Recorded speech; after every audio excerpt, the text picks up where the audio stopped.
Chapitre 5.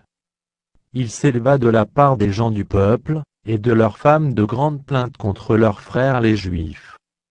Les uns disaient: nous, nos fils et nos filles, nous sommes nombreux, qu'on nous donne du blé, afin que nous mangions et que nous vivions.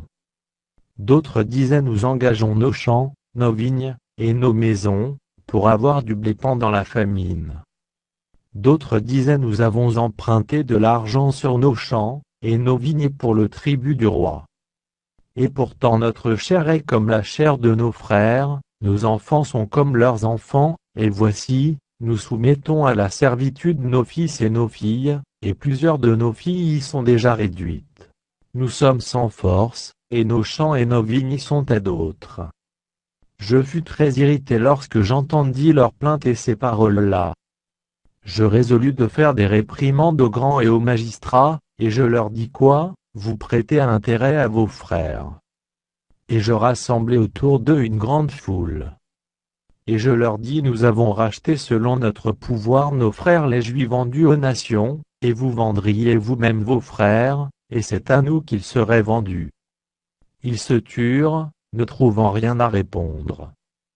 Puis je dis: ce que vous faites n'est pas bien. Ne devriez-vous pas marcher dans la crainte de notre Dieu, pour n'être pas insultés par les nations nos ennemis? Moi aussi, et mes frères et mes serviteurs, nous leur avons prêté de l'argent et du blé. Abandonnons ce qu'ils nous doivent. Rendez-leur donc aujourd'hui leurs champs, leurs vignes, leurs oliviers, leurs maisons, et le centième de l'argent, du blé, du mou et de l'huile que vous avez exigé d'eux comme intérêt. Ils répondirent: nous les rendrons, et nous ne leur demanderons rien, nous ferons ce que tu dis. Alors j'appelai les sacrificateurs, devant lesquels je les fis jurer de tenir parole. Et je secouai mon manteau, en disant que Dieu secoue de la même manière hors de sa maison, et de ses biens tout homme qui n'aura point tenu parole, et qu'ainsi cet homme soit secoué et laissé à vide. Toute l'assemblée dit Amen. On célébra l'Éternel.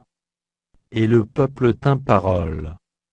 Dès le jour où le roi m'établit leur gouverneur dans le pays de Juda, depuis la 20e année jusqu'à la 32e année du roi Artaxerxès, pendant 12 ans, ni moi ni mes frères n'avons vécu des revenus du gouverneur.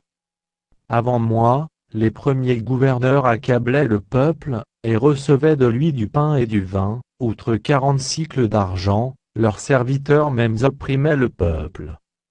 Je n'ai point agi de la sorte, par crainte de Dieu. Bien plus, j'ai travaillé à la réparation de cette muraille, et nous n'avons acheté aucun champ, et mes serviteurs tous ensemble étaient à l'ouvrage. J'avais à ma table 150 hommes, juifs et magistrats, outre ceux qui venaient à nous des nations d'alentour. On m'a prêté chaque jour un bœuf, 6 moutons choisis, et des oiseaux, et tous les 10 jours on préparait en abondance tout le vin nécessaire. Malgré cela, je n'ai point réclamé des revenus du gouverneur, parce que les travaux étaient à la charge de ce peuple. Souviens-toi favorablement de moi, ô mon Dieu, à cause de tout ce que j'ai fait pour ce peuple.